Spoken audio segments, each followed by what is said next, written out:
I enjoy what I do immensely. Like everyone's like, oh, what are you going to do next time? I was like, I'm never going to with this again. Yeah. This is so hard. This is so freaking hard starting from scratch that the thought of baiting out of this now and starting something just absolutely terrifies the hell out of me. And even starting LawView was probably the scariest of the ventures because I'd sold out a company. I had money in the bank that I could lose. Have you had someone make noise about acquiring you yet? Yeah, a lot. Yeah. We've got a lot of people chasing us who are kind of the incumbents in that sort of space that want to take us out. And so that also fuels you as well because, like there's a lot of people like, well, what if you just kind of join us now? And we're like, well, what if we don't? What if we acquire you? I quite often think of myself, like I say, I'm as deep as a puddle. Like I think part of my key to my success is I just don't overthink stuff. I just don't spend a lot of time thinking, is that the right thing? Don't do that. Like what will happen? I think the fact that going into the legal industry with no legal background, I had no preconceptions as to what it was like. I also didn't know big brand law firm A, so they could come in and I was like, I don't know who you are. Like, so they didn't intimidate me that way. What's the one trait every great founder shares? Probably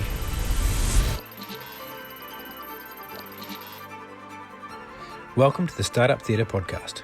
This podcast is produced by Empire Films. Hey everyone, welcome back to Startup Theatre. I'm your co-host Troy Hammond. I'm Serge Van Dam. Thank you for being here.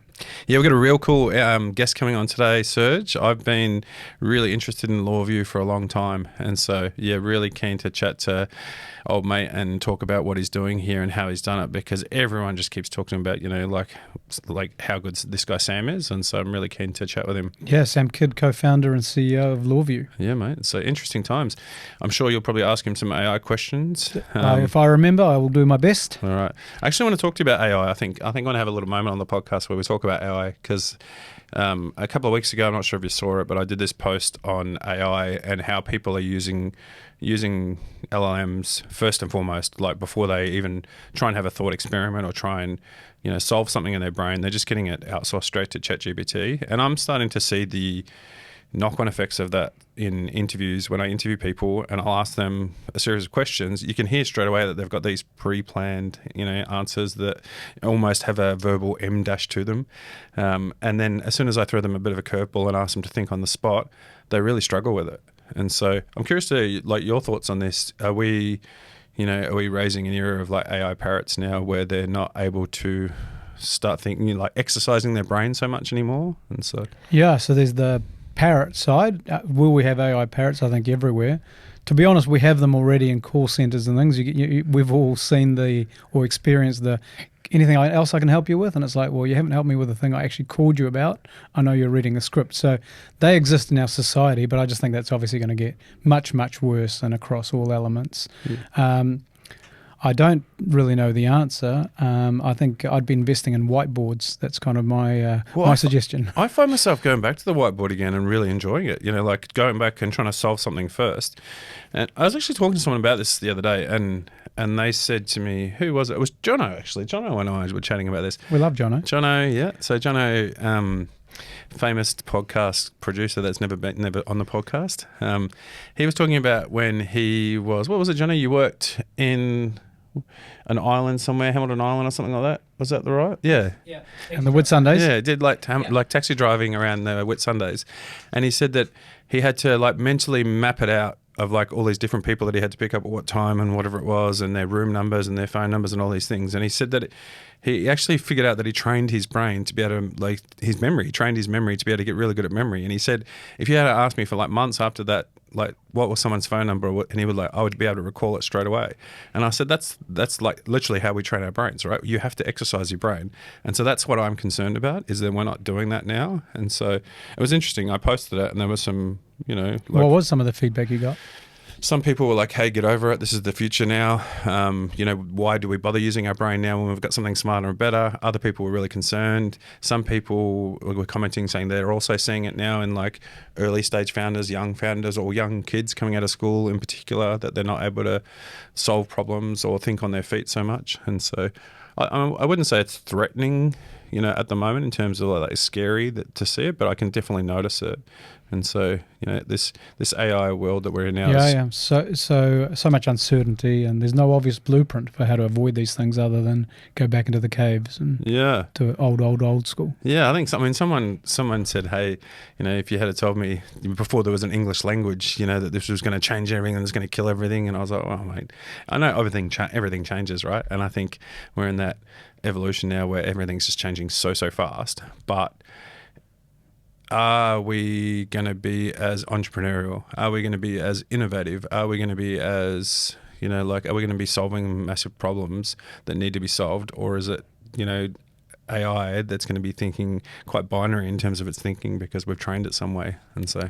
I guess we're going to find out, Troy, one way or the other. I tell you what, we'll probably solve it on this podcast one day or the other with how we go, Serge. Yeah, I'd put money on us for sure. I would too, and I would also just like to say that our lawyer listens to this podcast regularly and obviously copyrights everything that we come up with, and so I'll be talking to him after this podcast and just saying, hey, there's another one for you. But that's a good segue. I think it's time we get Sam Kidd on the podcast. What do you reckon? Well, I think so too. Actually, Schlees, before we go to Sam, I almost forgot about my favourite segment, which is Startups in the Spotlight, brought to you by Talent Army. Do you mind if we just do a bit to camera to shout out 3 startups? Please do. Awesome. All right. Well, so for people at home, playing at home, we don't tell these startups that we're going to shout them out. We don't get PR marketing driven babble about what they are. Nor gifts at the moment. No. And so we just find cool startups that we personally think look really cool or people have told us to look into, and we go and do a bit of research, and then we put together a little bit of a blurb on who they are and encourage you to check them out. And so if there's someone that you think we need to be looking at, I'd like to get some spotlight on them as a startup, please let us know. Serge, Adrian and I are very approachable online. Serge is bloody everywhere, as you know, whether it's him or an AI version of him or not. And so please do let us know. But these are the ones that I want to talk to you about this week. We've got the first one, which is OCAM or OCAM, OCCAM. How would you pronounce that? OCAM, which is Next Gen Data Platform. And so if you're drowning in fragmented spreadsheets and brittle systems, OCAM is the next generation data platform that pulls human language at the heart of your data. Model your business logic in plain English and watch the system build itself. With OCAM, your data unifies flawlessly, your logic evolves easily, and AI finally makes sense. Cut complexity, not corners, and visit occam.works to book a free discovery session and unlock the potential of your business data. And so, sorry guys, if it's OCAM or OCAM, hopefully I've covered both bits there. The next one is Slice to Buy or Slice. Have you heard about these guys? Yeah, they're home buying simplified. And so if you're thinking buying a home is overwhelming and expensive, and it definitely is, Slice to Buy actually takes the stress out of it with free home buyer software. It's a step-by-step dashboard and access to trusted mortgage advisors and lawyers all in one place. You can save around 3 months of research, Serge, and roughly about $2,500 in fees. And so with Slice, you can even buy with less than 40K deposit and still feel confident every step of the way. And so head to slice2buy.com now and take smarter, smoother path to home ownership, which I think is quite topical at the moment because we're hopefully at the bottom of the market and starting to feel like it's coming back up. Fingers crossed for us homeowners. Yeah.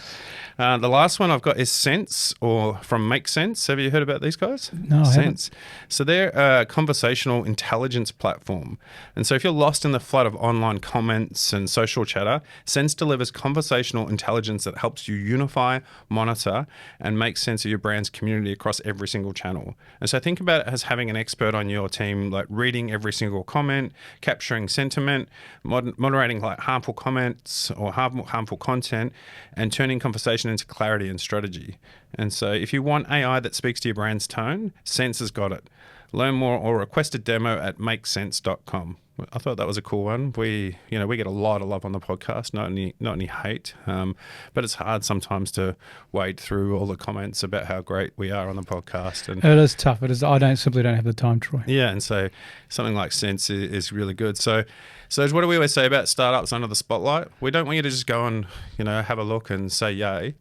Get on with it. Support them, engage them, treat them like adults, be part of the solution to rebuild our economy and make our startups really, really successful. Yeah, so if you're seeing this post in a short, share this post, like, comment, subscribe, do all the things so that we can get this across so many eyeballs, so that so many people can see these 3 startups. And so they're the 3 startups that we're going to shout out today. Now it's time, let's get Sam on the show. Awesome. Today's guest is brought to you by Vanta. Whether you're starting or scaling your company's security program, demonstrating top-notch security practices and establishing trust is more important than ever. Vanta automates compliance for global frameworks like ISO 27001 and SOC 2, saving you time and money, helping you build customer trust.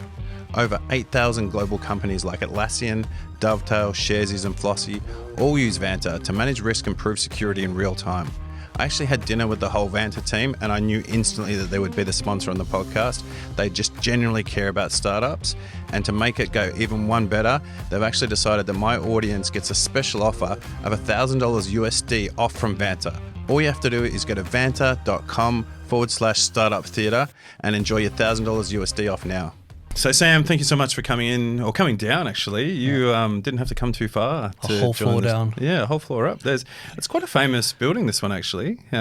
So when we did the episode with Hamish Edwards, we found out that Xero was founded next door, in literally on this floor in Hamish's old accounting practice.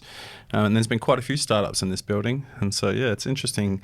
Wellington, mate, that's Wellington for you. Yeah. But, yeah, you're obviously not from Wellington yourself though, mate. No, global. Yeah. I think, when people always say where you're from, like born and bred-ish in New Zealand up until kind of 10, and then overseas in Ireland towards kind of late 30s, and then moved back. So it's kind of like a foreigner coming home.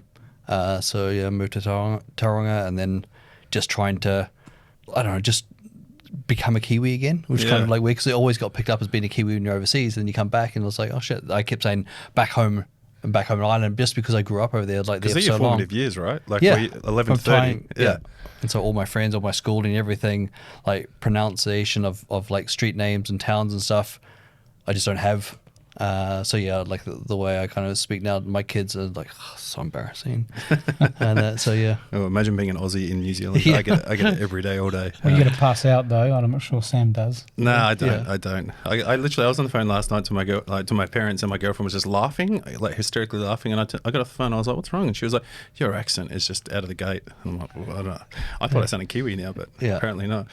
But so Tauranga, and then you are the CEO and co-founder of LawView. Yeah. And so LawView, obviously, for those in the startup industry, we've been sort of following it for a while. But for those that don't know what LawView is, what is LawView? Yes, so I was thinking of LawView, I suppose, in a basic terms, is we are the workflow management, but for corporate legal teams. So you think of all the large organizations out there, and most of those large organizations is a legal department, and they've been basically just running till now on just Word and Excel. They haven't had their own product. Like a sales team would have Salesforce, and you go into legal team, it's like, fuck, what do we do?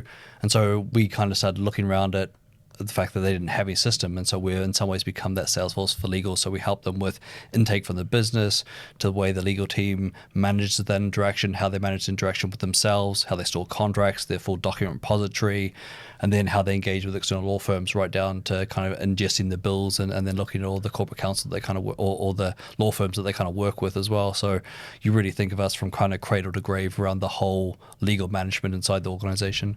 Which is interesting, right? Because you're not a lawyer.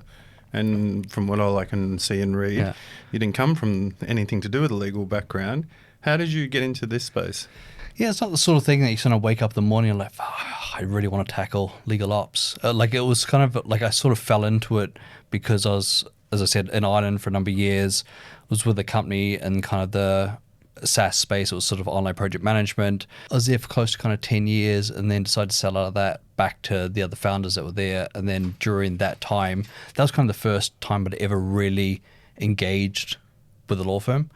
And just that whole process of just being like super obscure, you go in and try and talk to them about, hey, what do I do? And I just didn't have any experience dealing with lawyers. I didn't know how to instruct them. I just felt intimidated. So that whole transaction happened. I'd kind of moved back to New Zealand, and I was like, I actually started mentoring a whole bunch of startup weekends around, and legal came up a few times. And it's like, I'd just like to learn more about just kind of like, how would I make it easier for me to instruct lawyers? And then kind of one thing led to another, started looking in the space and came across corporate counsel, started talking with lawyers inside organizations around how they kind of manage their workflow. And so the idea kind of evolved, and then during that process, I had a co-working space I set up. Someone there was like, oh, a mate of mine is trying to do something in the legal space. Do you want to meet him? And I was like, yeah.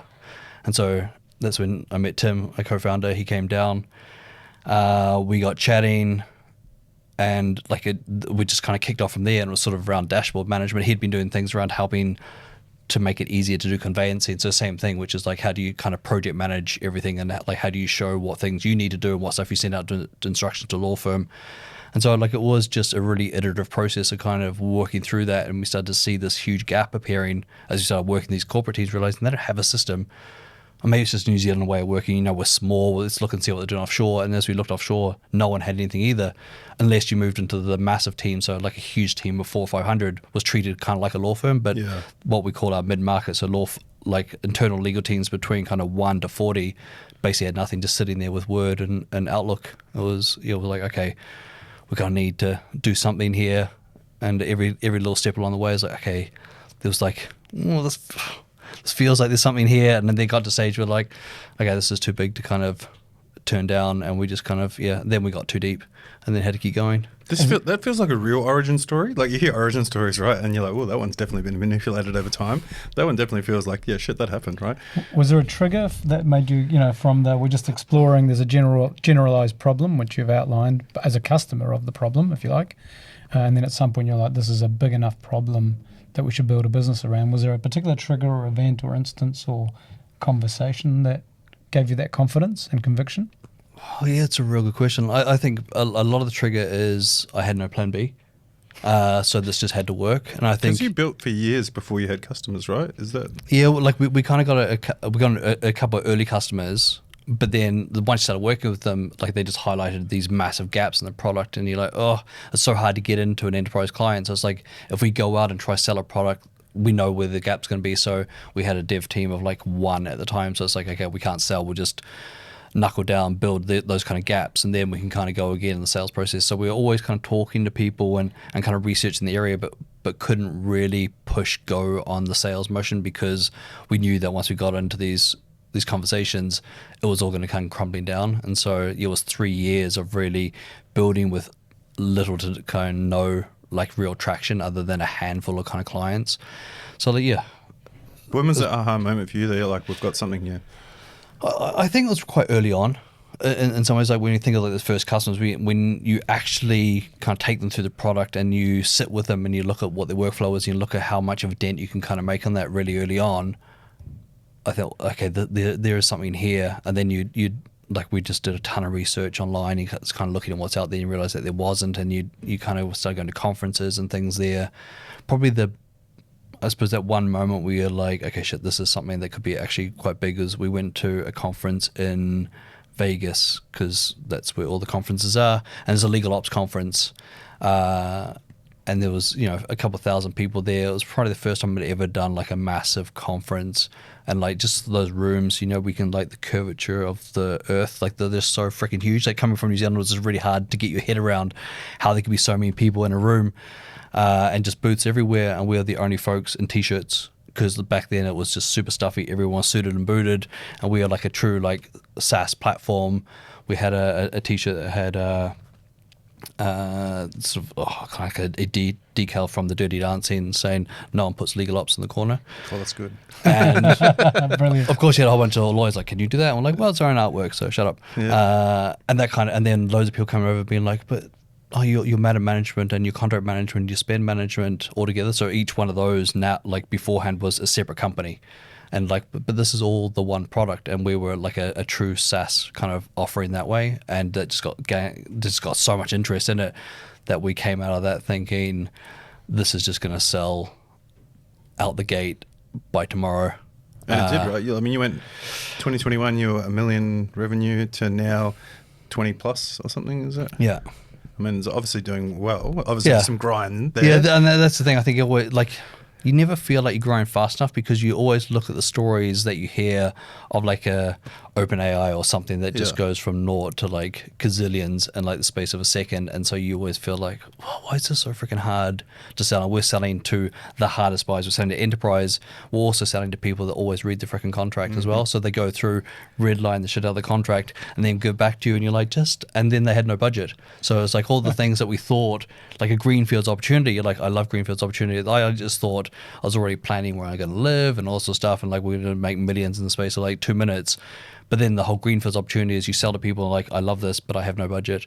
I don't know how to buy. You're creating the category, right? Yeah, which sounds awesome until you start doing it, and you're like, there's so much education, so much work to actually go through that whole process.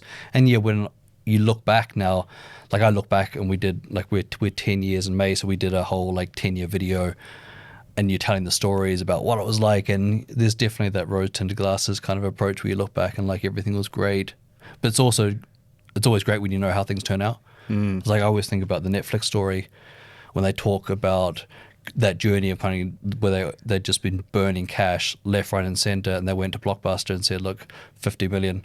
Yeah, buy us. Yeah, in and Hawaiian shirts from their holiday. Laughed out of the room. Yeah. And then the story is, it took them 2 years, but like 2 years of grinding in a story is awesome to look back on. But when you live that like day to day, like 2 years, it's such a long time. And I think about our lifespan and what you can achieve in 2 years. But when you live it month to month to month, we talk about LawView years. Like I was just talking to Nick upstairs. He's been here nearly 2 years. Like, what do you mean only 2? You've only been here 2 years? It feels like he's been there forever. And he probably feels the same way as well. Well, that's a good thing for us to coin, Troy, startup years, which typically go at about a third of the pace. Another one of our great normal inventions on the show. Great, well done. Thanks for handing that to us, Sam.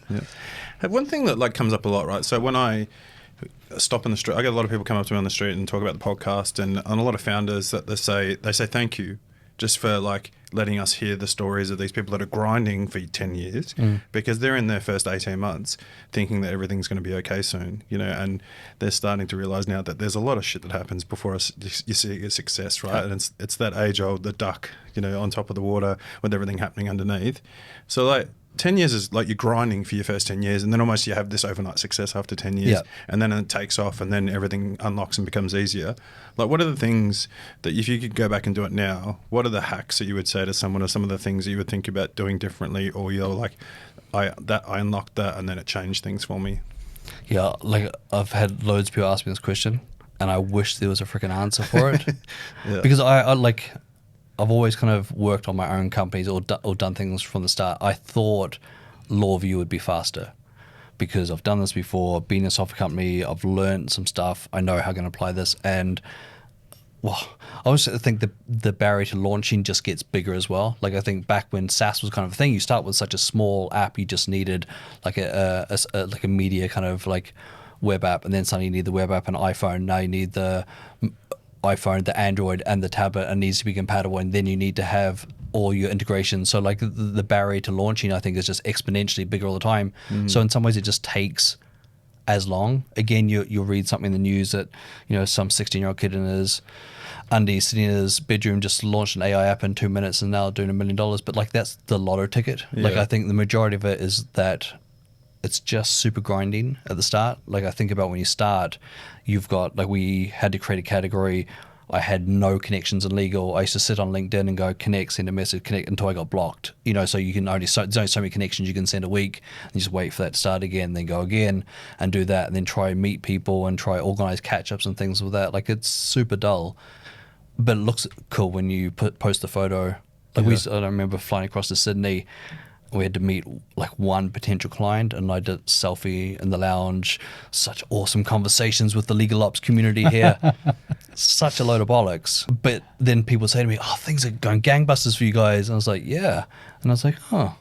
Especially when it's on LinkedIn, it looks official. Like this is like because they've just scrolled past the Microsoft news and Cisco news, and then LawView, Sam's fucking and all these sort of places. I was like, "Oh, okay."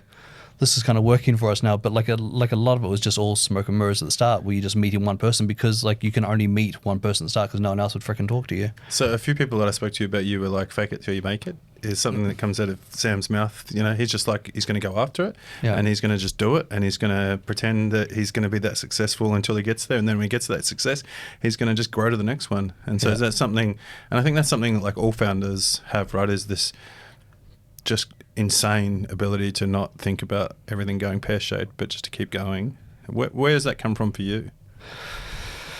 Yeah, I kind of wanted, like, how much of this is nature nurture. Like I feel like this is just who I was, and like.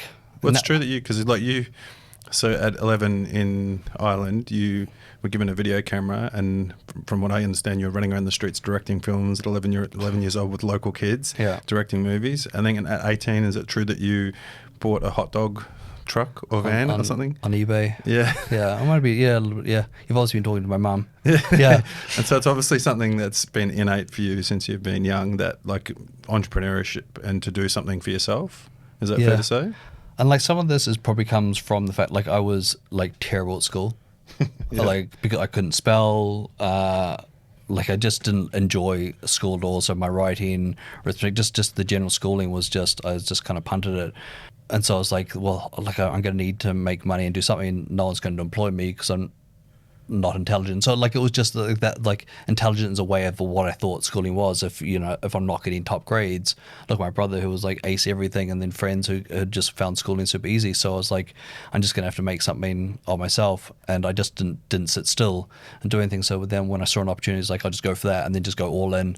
So you decided to take on probably the hardest customer base possible for someone that didn't do well at school. Like talking to lawyers every day and trying to sell lawyer products. Yeah, and I also I quite often think of myself like I say I'm as deep as a puddle. Like I think part of my key to my success is I just don't overthink stuff. I just don't spend a lot of time thinking, is that the right thing? Do I do that? Like what will happen? Because if you're going and saying to lawyers, I think the fact that going into the legal industry with no legal background, I had no preconceptions as to what it was like. I also didn't know big brand law firm A, so they could come in and I was like, I don't know who you are. Like, so they didn't intimidate me that way. And then after a while, I sort of realized I just had researched so much around the different technology in legal, and all the folks I was speaking to that have been in the legal industry knew absolutely freaking nothing about the industry. They knew about the area that they're working on, so they go super deep in litigation or some M&A technical or whatever that they're doing in the legal realm. Like, I didn't have a freaking clue. But then I just knew exponentially more about them and the way all their systems, all the technology actually kind of works. So then I was like, I started to build up confidence around I could speak to them about that and all these sort of systems, all this technology. And just, I don't know whether it was just a weird belief that I kind of had in myself that I can actually make this work. And then I spend a whole lot of time surrounding myself with epic people. So like I look at the team that I've built up, and every time I'm convinced someone to come on board, I'm always like, oh my God. Well, mate, that's evident from everyone I spoke to that works with you or has worked with you over the past, because like raving reviews of just like what you're like as a boss, as a company leader, and as a bloke, is what I got back. And so obviously you're hiring great people or paying them crazy money. I've extortioned that another. Like if anyone asks any questions about how nice I am, lean in hard. Well, he's got some lawyers on. He's got some lawyers on hand. What surprises me though, right? Is because when I looked up your background, like you've been self-employed pretty much your whole career, and so traditionally as an entrepreneur, you don't have that capital to be able to invest in yourself, to be able to go on leadership courses or do these things. You're not working with big corporates where they throw money at you to teach you to become a better leader. How have you had to build that capability yourself? Yeah, like I actually did used to worry about that. Probably more in the early days, that like I looked at friends of mine that went off and they went the enterprise route and they went into accounting. They worked for big organizations with the only companies they ever worked for were the companies that I built. So it's like, how do I know that I'm doing the right thing? And like a lot of it was in through podcasts in the early days when they started to come out, like listening to Mixergy, which was kind of like he would interview sort of like this, like founders the whole time, and just their whole journey and go through like an hour and a half of like how they started something from scratch and what they kind of look like. And then I started to get obsessed with kind of leadership books. So going through like how they managed that process in the army. So reading through sort of like books there, and then just getting deeper into audiobooks as well, just because people get more in depth, and like Yeah. I don't read at all. But then audiobooks for me was just this massive unlock, and suddenly I was like, it just opened my world up. And things like when I'm driving or if I was traveling and stuff, I was just consuming books, and I really absorb information that way. Like I find it really hard to sit down and read something, and then I've already drifted off thinking about something else. Like fuck, I'm 3 pages in, I have to go back, Yeah. and then I'm just slow, and I'm a slow reader, so I just don't have the patience for it. But then audiobooks, I can listen at 1.5, and at the start it sounds weird, then it suddenly just normalizes, and you just I just love it. And then so I just started to learn a lot from other people and kind of just listening to their stories and what they've kind of done, and then some of it is you realize that people that have been through all the training can still be super shit. So you just get more confidence around the way that I engage with people, the way our team interacts, and then asking for true feedback. And it just took me a while to get comfortable with not hearing positive feedback. And what's your version of leadership? Like if you had to define your own, not just your leadership style, but what leadership actually means to somebody who's kind of self-made and, as Troy said, haven't been through the normal corporate development paths as such? I think probably authenticity.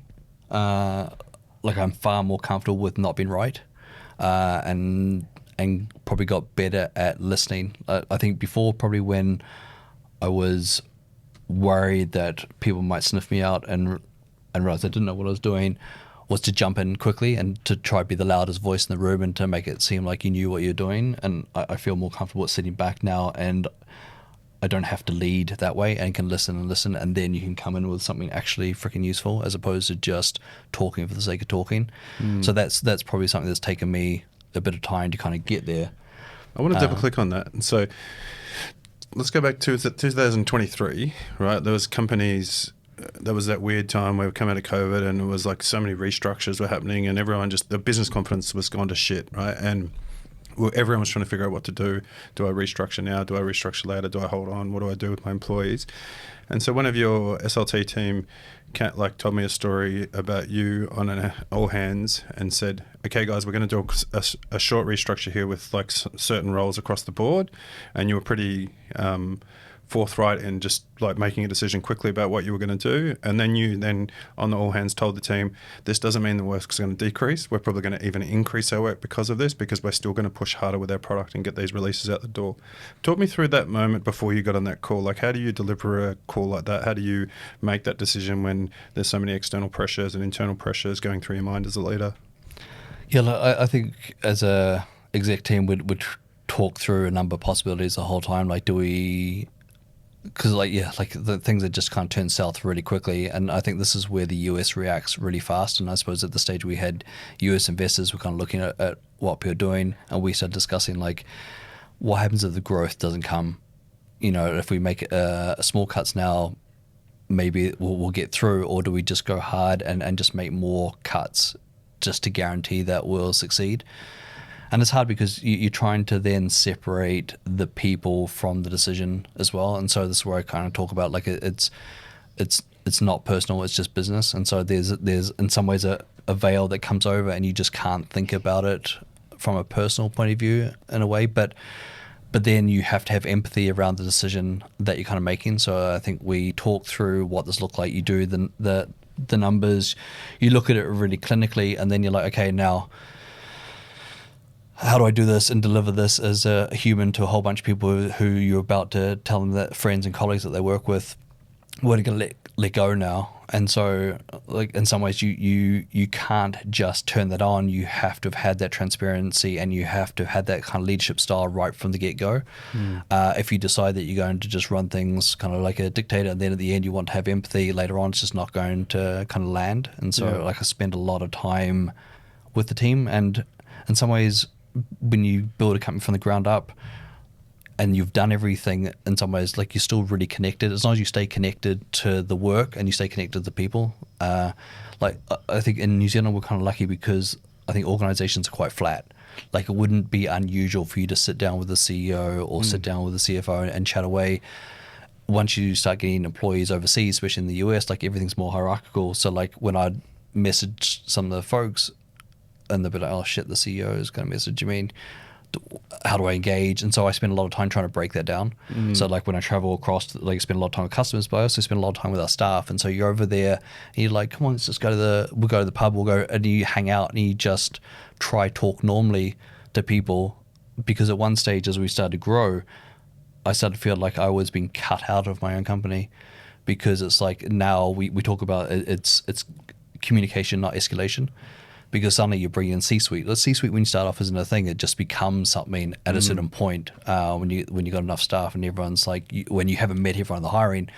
So if you create this barrier between an us and them type approach, it's sort of like an upstairs downstairs, then you've got no transparency across the organization. If you're making a decision, then it feels like you don't give a shit. And so it's like, how do we make sure that doesn't happen? I spend a lot of time on that. Interesting.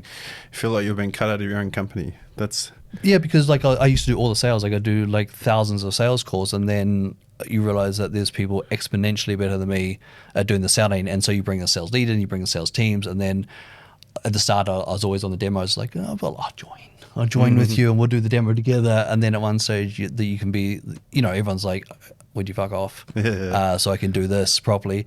And then you bring in someone else, and it's like, so then you find, okay, I'm no longer in sales anymore, and so I'm helping in CS, and you kind of product, and so like your role changes as the company scales, and the things that you were really comfortable doing, and like I used to hide behind the sales stuff because I love doing that, and then it's like, okay, now I'm fundraising, so now I do the fundraising thing for ages, and then you suddenly raise cash, and like, cool, now what the frick do I do? And so your role evolves. What are you the best person at in your company today at LawView? I think at the moment it's the fact you can lean in and you become that sounding board. Like I think like I've got a lot of knowledge around the product because I've been there from day dot, a lot of knowledge around the customers from being there. And sometimes it's the fact that you can be that little bit more removed now. And so you can help accelerate a decision because people who are in the weeds can't suddenly see, and they don't have all the context of everything else. So that, I was just having a conversation before around some of the product decisions upstairs, and it's like, well, I know that if we just make this call, then this is going to lead on to this and this. And so I think I'm there to accelerate How do you whatever feel else about it that? wants. How do you feel about when because as a CEO, right, your roles and responsibilities shrink, but your job becomes harder and harder and harder and harder, right? Yeah. Like how do you control, like how do you feel about that role now? And are you having to relearn what to do now in the business? Yep. I think, like, as in you go through stages where you feel like, okay, I'm freaking dominating here. Yeah. I know what I'm doing. And then the company changes and you're like, like there's that scramble mode again where you're like, how do I become useful? Because you also hire amazing people and they take over all the stuff and do things better than you've ever done it. And it's like, oh, okay, not needed there now. But then you start to learn, okay, these are the areas that I can then apply myself to. And also the title becomes useful. Yeah. So I spend a lot of time with customers now. So I used to spend a lot of time trying to get customers. Now it's like you go over to the US and it's like, okay, the CEO is going to come visit. Well, I still find that sounds nuts to me. But like we had a huge client in the transportation industry, and I was trying to meet them the whole time, and he just kept blowing me off the whole time. I was like, fuck it, I just would like, it'd be awesome I could meet him. And then finally at another conference, I got seated next to him, and he just told me he's terrified about meeting me. Oh, really? Yeah. You're the CEO. Yeah. That's and it's just classic, something you huh? just don't think about Yeah. when you kind of build your company. Like I was worried about meeting him, and he was just like, fuck, like what am I going to say to the CEO of Lawvu and all sorts of stuff, because he would never ever get that chance inside his own company. So it kind of opened my eyes a little bit to thinking just differently about different geographies and what the title means to people. And then so It's think so about true, that. though. It's so true in the States, especially. Like I had a phone call the other day, last week, so I'm working with SaaS companies myself as a recruiter, and I place a lot of people in the States or around the world for them. And I was talking to this girl in the States, and she was so nervous because the CEO and founder was coming to the States for the first time since she'd been employed. And she was asking my advice on how should I approach him and talk to him. And I was like, I was drinking beers with him the other night. He's awesome. Like he's the most down-to-earth bloke. And she was like, no, but he's the CEO, of the company. And I'm like, man, the difference in between the States and here is remarkable. Yeah, so having to become aware of that as well, because I spend a lot of time networking, but I'd say I'm a kind of a slightly shy person, even though I know everyone that would listen to that knows me would think that's complete lies. But that awkward networking where you got to go up to someone and just stand and like introduce yourself. And even though it's people in their own company, like they're talking with the group they work with, and to come over and be like, hey, and introduce myself. Of course, they know who I am. And there's just this moment of awkwardness, but you're trying to break that down so you can then actually have good conversations with them. And then I want them to come to me and like I'm here to work for you. Like if there's something that I can help move, like DM me. Like I'll say this every all hands. If you have something, drop me a message, and I'd say I could count on one hand the amount of DMs that I would have got from people. Do you know everyone in your company right now? Yeah, How many is in the company? 100, just shy of 150. Yeah, that's good then. I'd probably fail on some of the engineering side, like anyone's customer facing, like so the customer support, sales, implementation, CX, so the folk that I would spend more time with. I got a question from Mike Jones. Do you know Mike? Definitely not with us. No. Hey, see, If you said Ben, at one stage like 8% of the company was Ben, so like there would have been a better chance of going with that. you talk about like fundraising, right? Obviously being a big responsibility of a CEO, and obviously you've raised some major rounds, with including 20 million, which is Insight and Airtree, and most recently 15 million with Movac. Talk me through, is there some tricks, is there some things that if someone's thinking about fundraising that you would tell them to do or think about? I feel like such a fraud saying I know all the answers, because I've been rejected so many freaking times. Like you just You're in get a safe space here. But is that the lot. trick that most people don't know, is that you're just the going to keep... amount of rejection. Yeah. The amount of rejection, like, yeah. Well, It's like being a teenage boy all over again. Yeah. And just constantly rejected. Yeah. With Well, I think I had good moves and good words and set up lines. Just so, like, yeah, it's painful. Yeah, and you would have had some sort of Irish accent at that stage Yeah, too, mate. you think, yeah, well, I would have been Kiwi over there, it would have helped. Oh, true. Yeah. But no, yeah. Hey, and then, so I heard a story too that you actually turned down, what was it, a 10 million VC round in favour of a smaller convertible note as well. Can you talk me through your logic there? Because a lot of people in New Zealand would hear that and go, what the fuck is he thinking? Yeah, I think that was because that was early on. And we've been talking to a couple of US VCs. We're talking with some Australians as well that were kind of just been meeting, and they were keen to do a deal. And like it was really where the valuation was sitting. I was like, I just don't feel like this is a good representation of the work that we'll kind of put in. And I think the best time to raise money is when you don't need to raise money. And we were in a spot that felt like we were okay at the moment. And yeah, like part of that is just super naive around the fundraising process. I don't know how brave I'd be to turn down stuff now, having just gone through a whole bunch of rejection recently. The thesis behind it was, I think they were offering us at a Australian dollar amount, and the US companies we're speaking with, or US VCs, were going to do the same amount but USD. And so I was like, we're already in some sort of conversations with them, but we're probably going to be another 2 to 3 months on. And so we just made the call, look, let's just back ourselves to deliver. Like we were constantly kind of just nailing kind of the sales process. We felt like we were kind of getting there. And same when we did our Series A, we actually split it in two. So we took less money, knowing that we think we could deliver value and then go again. And so we did. So like our Series A was kind of split across two kind of like 12 to 10 million US rounds, with an uplift on the second one. And so, yeah, we just backed ourselves to deliver on that. What was the difference once you've raised money like by a venture capitalist? What's the immediate differences that you notice? You spend on shit you didn't need at the start. By your choice or because you've been influenced too? I think it was, if I think back to when we first raised money, we went from like 30 people to 100 really quickly in the space of a year. And is that because and I notice it, right? Like as a recruiter, I get a lot of people come to me and say, we need this role now. And I go, what's that role? And they go, I don't know. Yeah. And I'm like, well, if you don't know it, how am I supposed to know it? And it's just because you've got that money now, everyone thinks that they need their person to do this, this and that. And I'm like, if you can't find the role, you don't need it, trust me. And yeah.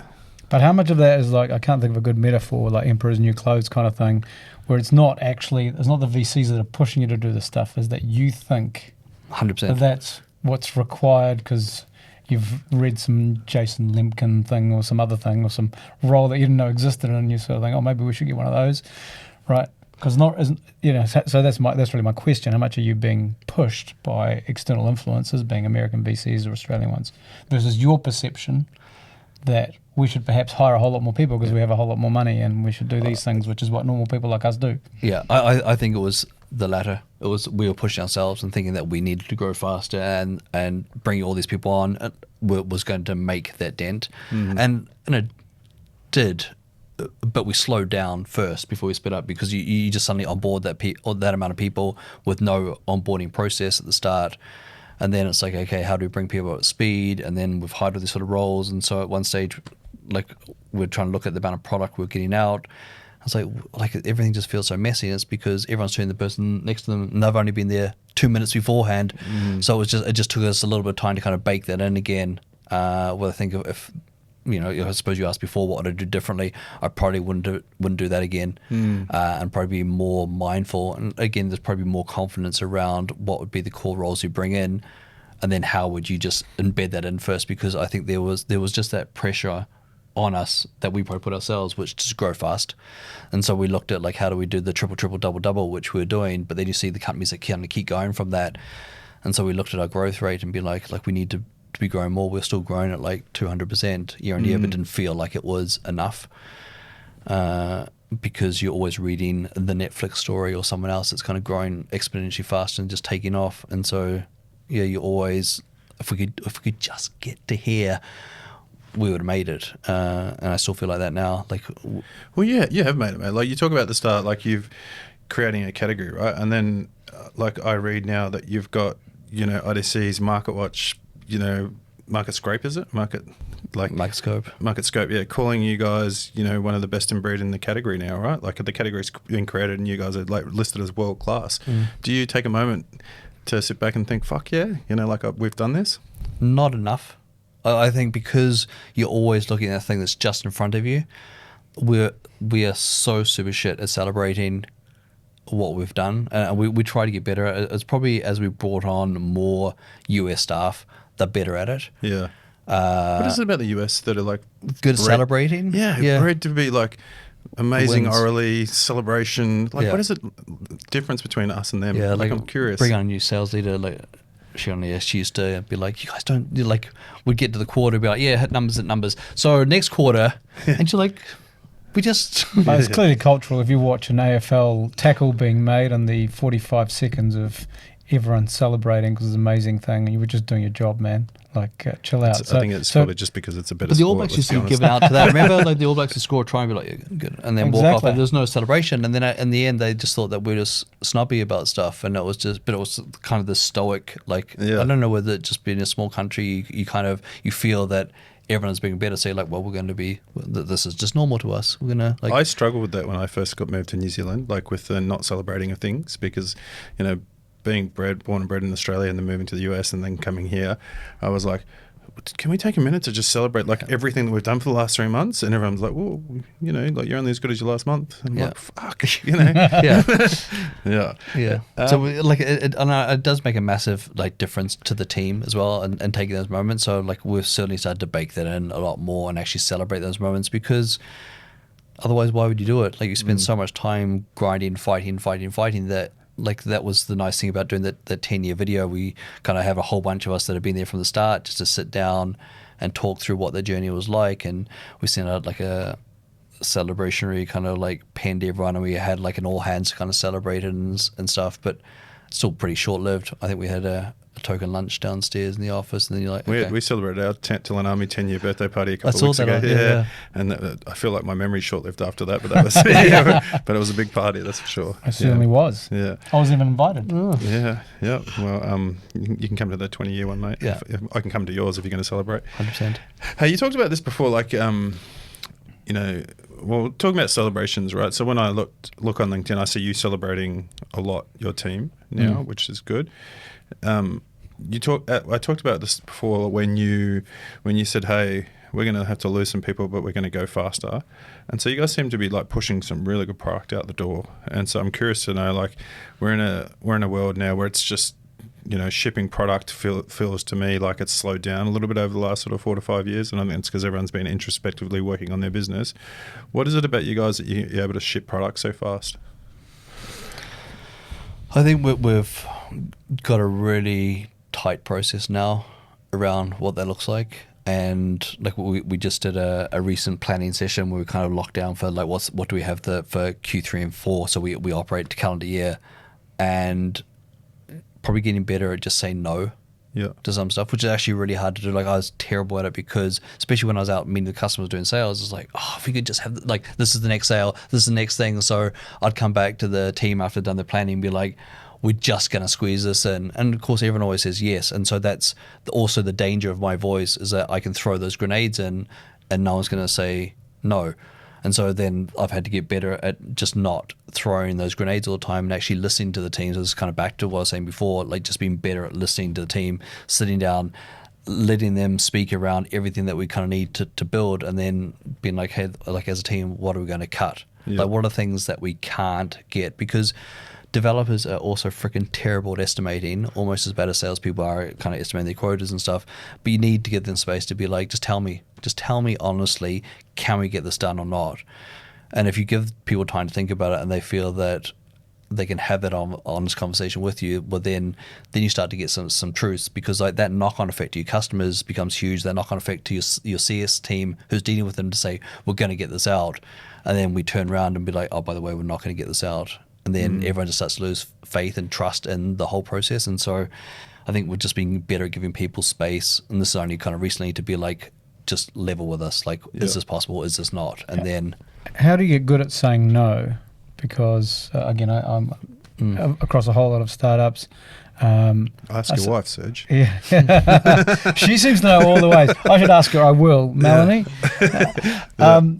But yeah, so just interested in how you've become good at that organisationally. Is it just Sam tells us no is the answer by default? Is it better qualification at the customer front line? What's the trick? Because I do think where's the no coming from? Who's responsible for the no?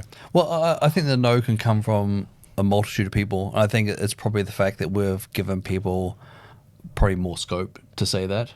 And so that's what I said before, like I don't have to know all the answers. And I think once I can let people know, look, I don't know, like I'm trusting you. You're here because you're the expert. So you tell me what you think is possible.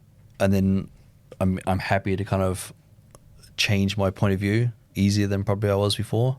There are times here where I read the Musk book or listened to it or whatever, and like he's a complete freaking lunatic. I was actually just thinking of this right now in my head. Yeah. Shit, he got some stuff done. Like there's some of the examples in that book when it's like the machine that was screwing something to the car, and it's like, who built this freaking machine? Yeah. And no one can answer. It's like, why is the screw going anti-clockwise, then clockwise, and why is it at 30%? Like this rams up to 100%. Who does that? Yeah. And he just gets into all the detail, and of course you do the 100%, and it tore the screws apart. So turn it down to 70%, and you're away, and suddenly the production time just dropped, and they could get so much more out. He does that because he slept on the floor in the production line for that week, right? If you read his book. Yeah. And so I was curious, because when you're talking about no, like so many conversations in my head were playing out again of like talking to founders who've lost their way a little bit because they're like, I don't know what I'm responsible for in the company now because I don't do sales anymore and I don't do product, and product's been taken away from me and people are saying no to me now, but I know some shit needs to be done. And then you've got the other end of the extreme where you've got Musk who comes in and just says, what does he call his week of chaos or whatever where he's just like, everything's just going to happen in this week, right? And then he just finds he's able to find things left, right and center. Like how do you or the regular person find their sort of cadence in the middle to be able to still have some influence over product? I think what I found most interesting from that was the fact that he questioned things. So then it left me thinking, like, what am I not questioning? And so you don't have to have the answer, but I think just asking those questions to people and then just like, but why? Like we had some things around product where like we're scoping out to be like a month long. I was like, but why? Like why is that? Like when you look at what the parts, and I know enough technical words to be dangerous, but I can't build anything myself, but I've been around enough product and stuff. And so you can just ask these questions, and then people come back and you realize that they're just padding it out, and you've also given them permission to roll back on their answer. And so they look a little bit deeper and found something that was a month. Actually, we can do that in 2 weeks. Okay, well, let's go with that then. And we're going to cut this thing here. So I think it's like, how do you have those conversations and be kind of open and frank with each other? But again, like that's sort of like, it's a cultural thing that you can't just turn on. Like that it's not something that you can just flick a switch. Like you need to kind of build that muscle over time. And so we've spent a lot of time kind of working on the leadership side of things inside the organization, and also how do we bring up other folks that are functional kind of leaders. because I always think that's like leadership for me is always kind of a weird one, because people are like, oh, I can't wait till I'm a leader. Like, but no You're one leading gets now. knighted. Yeah. Like, there you are. You are now a leader. Like, leaders just turn up and show up. Yeah. Like, and that's how you get promoted into those leadership roles, because you're not looking to be knighted or ignited. You actually just, you take something, you make something happen, you bring people on the journey. And the whole leadership thing is actually about bringing people on the journey. It's not about always being out there front and center yourself, but it's about how the communication that you have with people and things. And so that's always the part that I find kind of fascinating, as to like what are the different styles. But like, I'm always amazed at the amount of people that are like, I can't wait till I'm a leader so I Yeah. can tell people what to do. I'm like, it Yeah, doesn't work. As a recruiter, I hear it every day, all day, every day, right? Like, I want to be a leader, and so I need to find a new job. And I've said, well, what are you doing internally to like start flexing your leadership muscles? And they're like, well, no one's giving me a pay rise or a pay review. And I'm like, well, every employee starts out doing the job that they're meant to do next, right? That's have you started doing it yet? Oh no, haven't yet. I'm like, well, Titles, like, it's another one that will push me over the edge Yeah. as well, because like, and I'm not quite sure like what's to blame for this, or is this a New Zealand thing, or is this just everything? But everyone's like, but what title will I be? We're interviewing someone recently for a position, and they're like, but I already have this title. yeah, And I was like, well, that's the title here. Like, so they wanted to be a VP, but like we're not using that title here. So this level inside our organization, it's like I'm CEO, but I couldn't be like going to Nike and be like, hey, the last gig I was in, CEO as well. So yeah. I was talking to someone yesterday who's a managing director reporting into an SVP, and I was like, that just doesn't even sound right. Like, titles are just fucking jump the shark. Let's be honest. Yeah. Like, another book that fascinates me is Shoe Dog, which is the Nike story. Yeah. But just the way that he'd have someone that would be working in like warehousing. It's like, cool, I now need you to run apparels. And so you're now going to go over there and do apparels. And they're always like, yeah, cool. Because it was all about, we just need to get shit done to grow. But also, I think back then there was no LinkedIn. There was no like social proof that your role has changed. You were just in company A for 10 years, so you must be doing something. But like now it's like, but I've been in the same company and my title hasn't changed. But the company was 10 people, it's now 150 people, it's now 1,000 people. Like, your role has changed significantly, but title hasn't. But because that's so visible, people think that they're not getting promotions, and so they need to either external jump dopamine. to Right? Yeah. Could you dissolve titles in LawView? dissolve. Yeah, just say we're not having titles, just doing stuff based on whatever the priorities are, and how might you do that? I think the right people would say yes, and some people would be like no. Well, some people assign titles to pay, right? Like the pay review and like the jump in pay. And I think a lot of people, it's money motivated behind the scenes, and especially in New Zealand, where we haven't had the history of successful startups that the States and Australia have even had, where they can see the long-term benefits of, regardless of what your title is, it's going to be lucrative for you. Yeah. And so I think Kiwis are starting to come around a little bit, but it's definitely been associated with titles and salary, growth, etc. Yeah, and that's what I say to people. It's like once you kind of done your time at LawView, and we've kind of got to like some magical event where people are going to be like, I want the LawView team. Like, I want people to try hunt my team, just not at the moment. Just stay the frick away.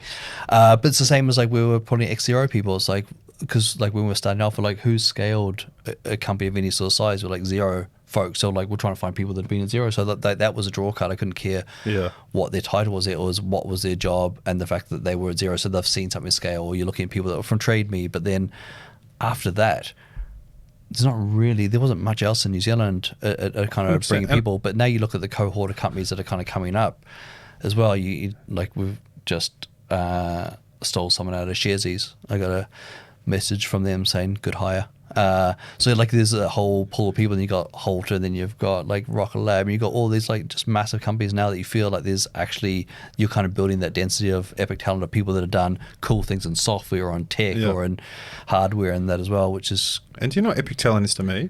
I spend probably 80% of my job calling people to say, I'm going to give you less of a title for probably less money to go in and do it again at this other company, because they're smaller and they're startup and they're trying to do it, but they need your playbook. That you've done the playbook. And so the talent of people that have seen, like, they're at VP level getting paid whatever it is, 300K, to then drop down to whatever the title is, like team lead, tech lead, or whatever it is, at 180K, because they can see the long-term benefits in doing it for this company, is they're the people that are amazing. Like for me, they don't care about title. They see the opportunity and they feel something in the company and they feel like they share that mission, which is kind of what I wanted to ask you about, like LawView. Like, I'm really fascinated at the moment. I'm not sure if you've seen it recently with NVIDIA, but I think it's like 70% of their employees now have made over $1 million in stock. So they've got 70% of the company now that are millionaires, and they all still come to work every day. They all still work their ass off. They're all driven on this mission, and that fascinates me. Fascinates me from a like psychology point of view, because I'm like, well, how have they unlocked something that they've got millionaires working for them that still go to work and work as hard, if not more? They used to call them the volunteers at Microsoft, and they were unmanageable, many of them, as you can imagine, because they made 10 years of salary on their options. Yeah, but you've got NVIDIA, that's like 70% of their company, right? Like, know, if they all walked out tomorrow because they could retire, right, like the company falls over. How do you get people with so much of a mission that they're going to come to work every day? And so my question to you, Sam, is like, what's the mission that LawView people feel? Like, what is it that they feel like they're doing?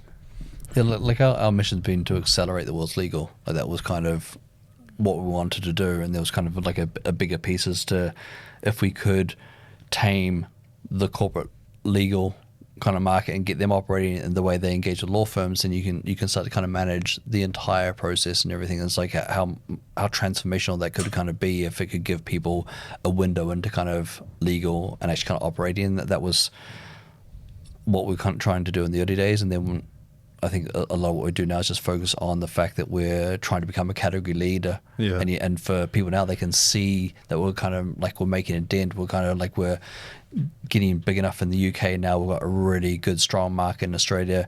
The US, we're starting to take over some of the contract lifecycle management companies that took hundreds of millions in funding, and we're ripping them out and replacing them with us. And so we sort of got that underdog mentality where it's like, okay, we could actually be this kind of winning platform in the space. And so you look at what from New Zealand too, right? From New Zealand, which is the cool thing, right? Like, yeah, we do that, but like we also have to be careful about blowing that trumpet too hard, because we've got a big US staff presence and UK staff presence, and they're like, yeah, but they want to win. They don't necessarily care as much that we're a New Zealand headquartered company. I think they love the culture of working with a New Zealand company, and we look after our US staff incredibly well, look after our UK team, Australian, and that's what we try to bring. They like working with New Zealand companies, or New Zealand sort of, I suppose, headquartered company, and just the way that we kind of like go about ourselves and the way they've got access to kind of everyone across the organization.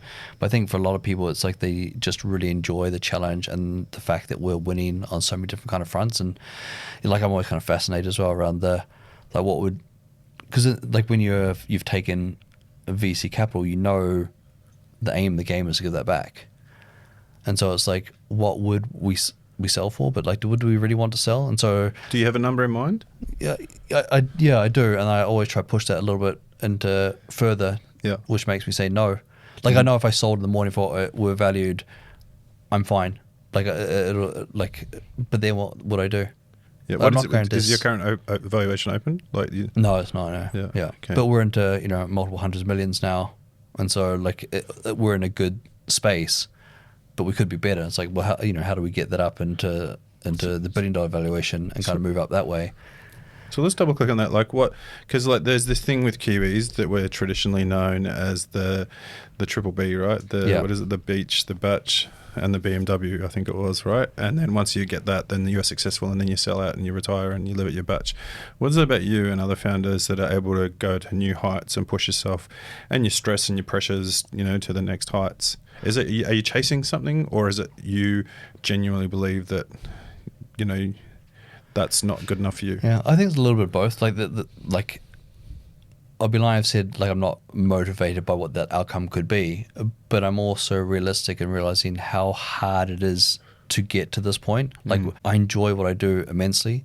Like everyone's like, oh, what are you going to do next time? I was like, I'm never going to fucking do this again. Yeah. This is so hard. This is so freaking hard starting from scratch that the thought of baiting out of this now and starting something just absolutely terrifies the hell out of me. And even starting LawView was probably the scariest of the ventures, because I'd sold out a company. I had money in the bank that I could lose. Like when I started stuff in my 20s, my bank account was at zero. So when I was less than zero, I was like, it's still zero.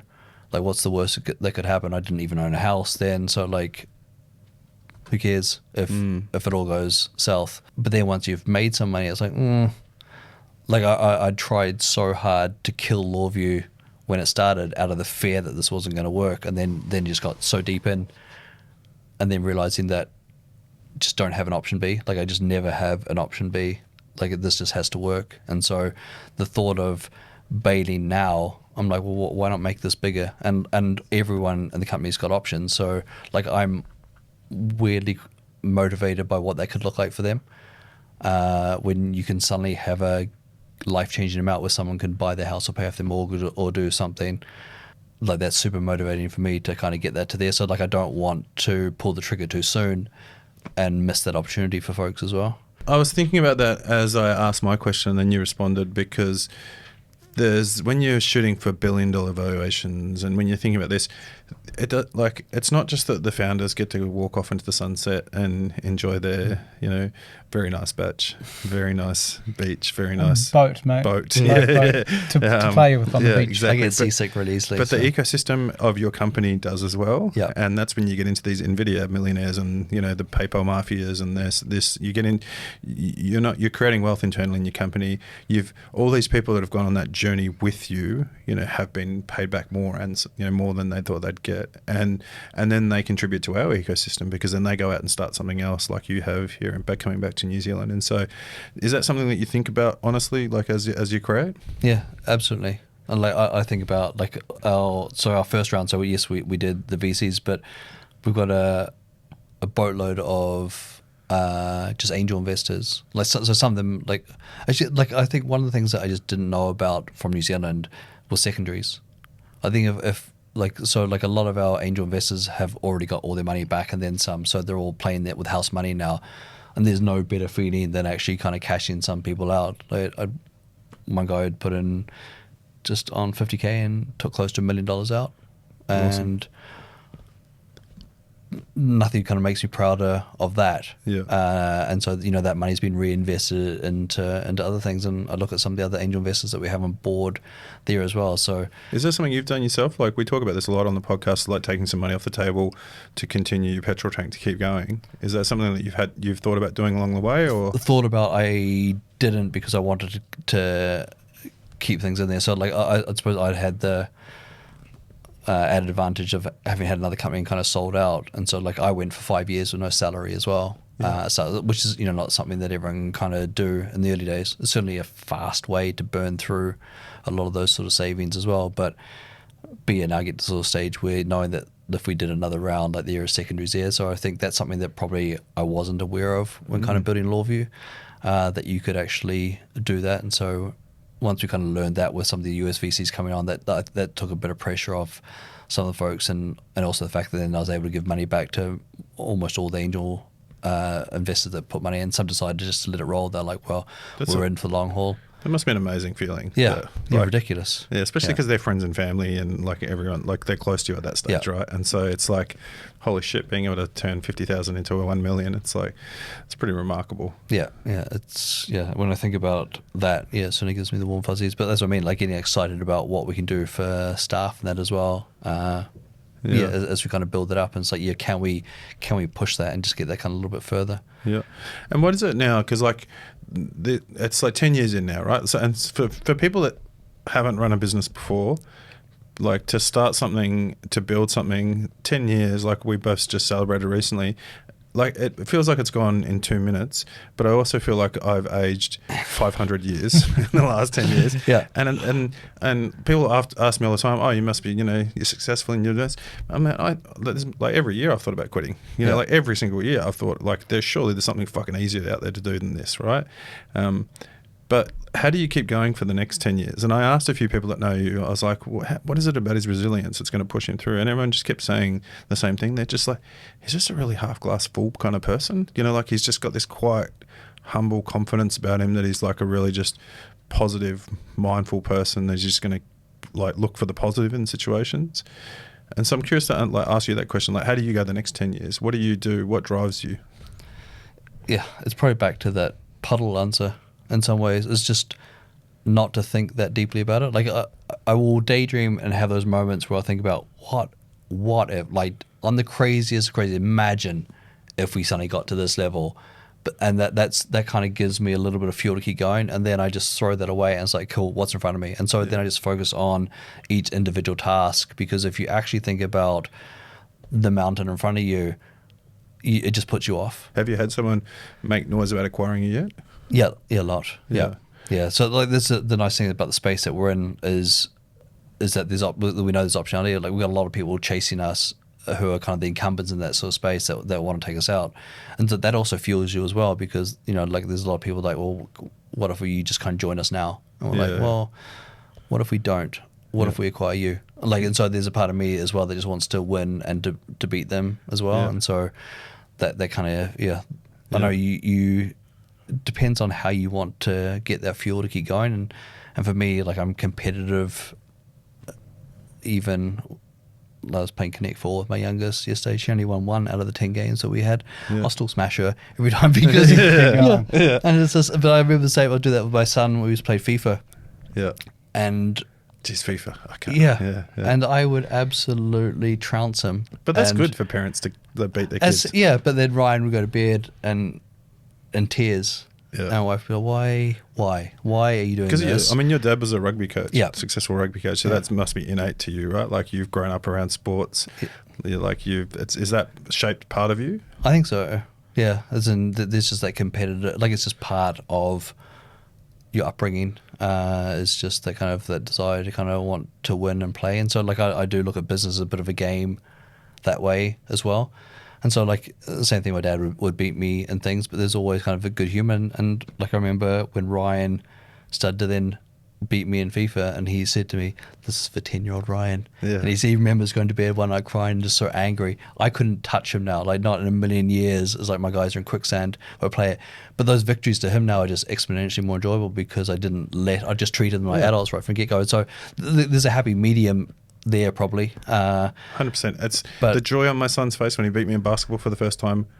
Actually beat me, like you can't, like that was the proudest moment I ever had as a father. I just like that joy watching in his face because he's grinded and he's worked his ass off to get there, and we play a lot of basketball together and I've never let him win. That's what I mean, you spend most of your life losing. And like my eldest daughter's in gymnastics, and like I look at my son who was playing football, like at some stage everyone was player of the day. In gymnastics, like it's like I take my hat off to Zoe and what she does. Like it's just there is no medals for participation. Like it's brutal. You start with a full score and your score is based on the amount of times you fucked up. Like it's such a negative sport that way, but how hard you need to work and grind and like train 16 hours a week to kind of do competitive stuff. And so that's that kind of resilience that I feel that, I don't know, is that lacking at times with a lot of things? Like I look at stuff where people they always win. I was like, you spend most of your life losing, and then you take those moments where you win, and those are the moments that accelerate you forward the whole time. And so like if we're taking like 2023 and you look at that, like that's probably the moment that I was most worried about. It's really easy to be a great leader when everything's working and going well, and then when you're going to make a cut and do things, it's like, maybe I'm not actually that good at leading. Maybe I'm just leading well because of the situation that everything is up and to the right naturally. And so that good companies and good leaders are always made on when it's the hardest, toughest sort of decisions. And that for me was probably my biggest moment where I was like, am I actually going to be any good at this? So do you actually wish it was any easier? No, like because people often say like, is there anything that you would change? And there's nothing I would change about what we've done, because I feel that you learn from that kind of journey along the way, whether it was the right decision, the wrong decision. You learn as much from both. And I think if you just had everything land perfectly the whole time, I just don't think you get the same outcome. You just become soft and you wouldn't be able to make those right calls. And I don't know, you'd probably lose direction. Yeah. There's something about earning something that gives you that, fire in the belly to keep going forward, right? And I think that's right. Like we talk about it, we laugh about it with kids, but I think for them seeing failure and then like not having a fear of failure, like that a lot of kids coming out into the world with now, is is scary for me. Yeah, 100%. Hey, so we're on to the rapid fire section, but Serge, have you got any other questions do you wanted to add? We didn't ask your token AI question yet. No, well, you didn't mention AI once, so you've obviously launched some AI features. Interested in to what extent your increased productivity, if you think about the organisation growing, to what extent will out of the next 100 units of productivity, how much of that will be AI tooling and processes around AI versus just hiring more people?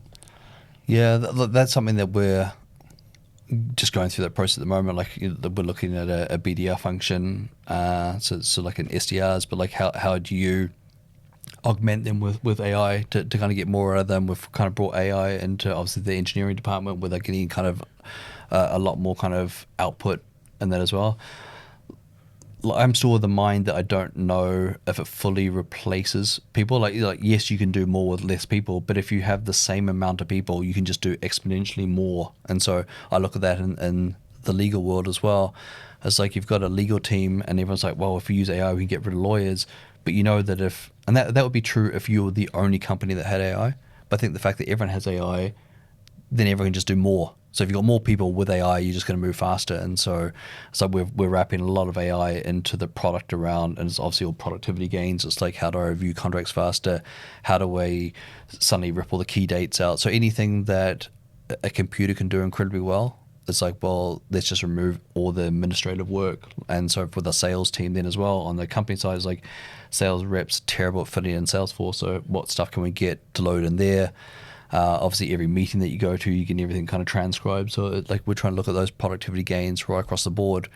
Where that goes over the next couple of years, it's just so like this is probably the one time in tech as a product company, I'm like, it's really hard to know like how far does that go. Like it's probably the one time I've actually kind of been more scared about like, could we be completely taken out if we don't try disrupt ourselves? And so like we've had hackathons where we're using AI in the product, when we're using it as ourselves, because the biggest threat is not the incumbents that we have in the space, it's the up and comers that are going to come up that don't have 10 years of legacy technology, and they're just going to build something rapid and take a different kind of approach to it. So it's we're trying 18-year-old kid in his undies at home right now, right? Yeah. Trying to challenge yourself around, is this the best, if we had to do this, is this the best way to do it? And so, and like, how can we bring that technology in there? And like, that's quite a mindset change for all of us. How are you managing the change around that? Because as you're saying, it's such a pronounced societal and technological change. It's not actually as big as like this is. I was looking at some data on this, right? Because I had a real big argument with someone at my 10-year anniversary party actually, and they were like, "How are you going, Troy? Because you must have noticed a real fallback like in recruitment because we're all just not hiring people anymore, and AI is using everything." And I was like, "Well, not really. There's a truth." I said, "What you're thinking about is when COVID hit, we just hired way more people. Like there was this absolute influx of hiring because we had this false economy of everyone working from home and consumers buying products and doing all these things, and we were just buying tech because we needed it. And so we hired way more people than we needed traditionally. And if you look at the data, it's just coming back to pre-COVID levels now, and it's just going back to like hiring. And so yes, we're automating a lot of things with AI, but we haven't killed off like many functions or roles with AI just yet. From my perspective, all that's doing now is that we probably don't, going forward now, it's sort of resetting now that we don't need to hire as many people going forward now. It depends on which role, because I think about that from like an engineering perspective. If everyone is using, then everyone's product is growing faster, so you need to keep up. And same with lawyers. Like people often talk about we don't need lawyers, but like if there's more lawyers with AI producing more content, then you're still going to need more people for reviewing alongside AI. So like there's just going to be more output that someone's going to have to kind of manage. I think so. I think our roles are going to be changing in the future. Like people first, people centric roles and service roles are going to be like. It just depends at how good that AI gets. Like, what are we, ChatGPT 5? But like, what's 7, 8, 9? Like those are things I'm like, does that completely change things? And like, what are those agentic workflows that follow on from that? So you've done one thing, and then it can now trigger this and this and this and this. Are those?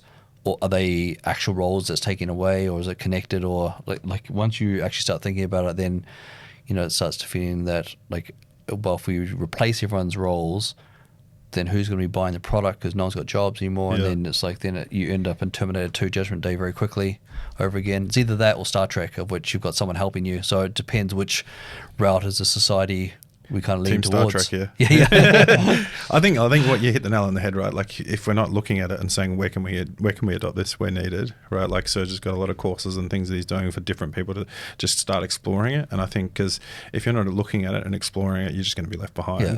But you look at the amount of content that you get, like the videos and little things, bits and pieces. Like how long that would, like how much of that would have you done before? You'd have been like, no.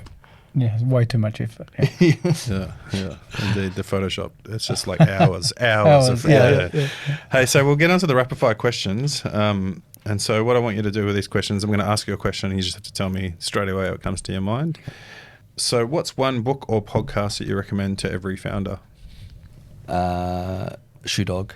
Shoe Dog? Yeah. So that's the story of Nike. It's the Nike story. What I is just think what is it about that? Because you mentioned that a few times.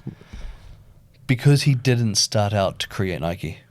Like, he started out trying to solve a problem that it was a love for track shoes, for running, and then it became something else, and he was getting shoes in from somewhere else, and then suddenly that company cut him, and like Nike was created out of necessity. So he didn't actually sit there to create an iconic brand at all. It was almost forced upon him and the team there, and then sort of turned into apparel, and also just the fact that during the building the company, like, they would just empty their bank accounts. Like, literally, they'd buy stock there, they'd sell it.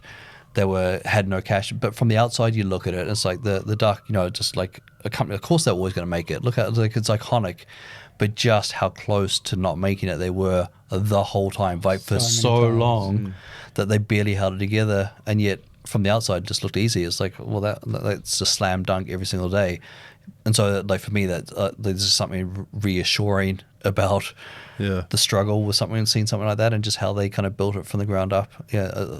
It's, for me, it's just a massive feel good. It's amazing when you hear early stories of like companies that you've admired your whole life, and then you hear them through the lens as a business owner again, with the truth that's happened. You're like, oh my God, that we've all been same amount of trauma, just slightly different exercises. Hey, little Kiwi connection there, and category creation. So one was how instrumental the Arthur Lydiard visit was to New Zealand. So his co-founder came to New Zealand. Yeah. Jogging wasn't a thing in the late 60s, early 70s, but the New Zealand track team were actually going for jogs, and because you used to basically run whatever distance at maximum speed every time, and then realised that if you actually had a thing where people went running but not to go as fast as they could, you could grow your market. And so the market of Nike actually grew by turning jogging into a thing, which was inspired by Arthur Lydiard and the way he was coaching all the Kiwis. So anyway, little side note. I don't know, that's fascinating. Let's put it in the Pavlova camp and what's your biggest blind spot as a leader that surprised you?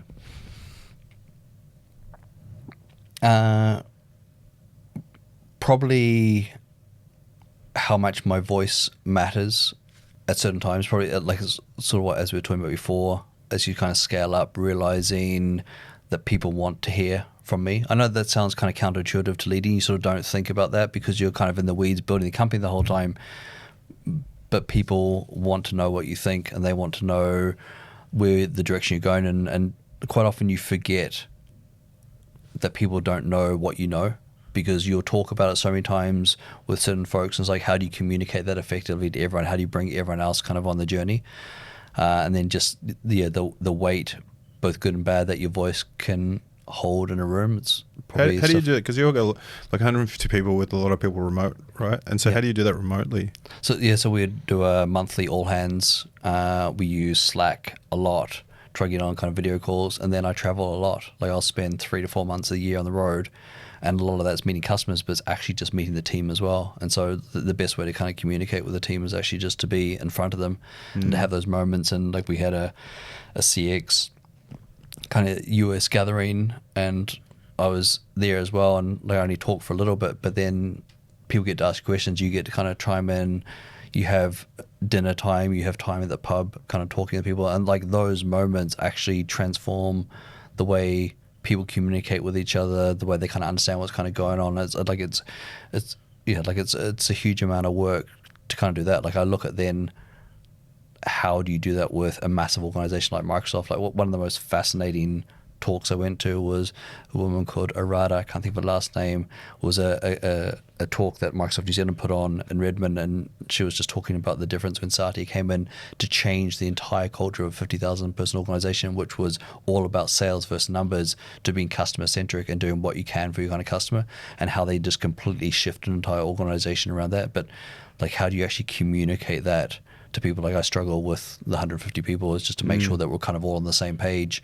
And so like I'm in awe of how you do that. Imagine at walking into scale. a department of 5,000 people that you didn't have no idea who you are, personally you've never met before, and then having to give that talk, like Yeah, and we've all watched like the behind the scene. What's the program like? Undercover Boss. yeah.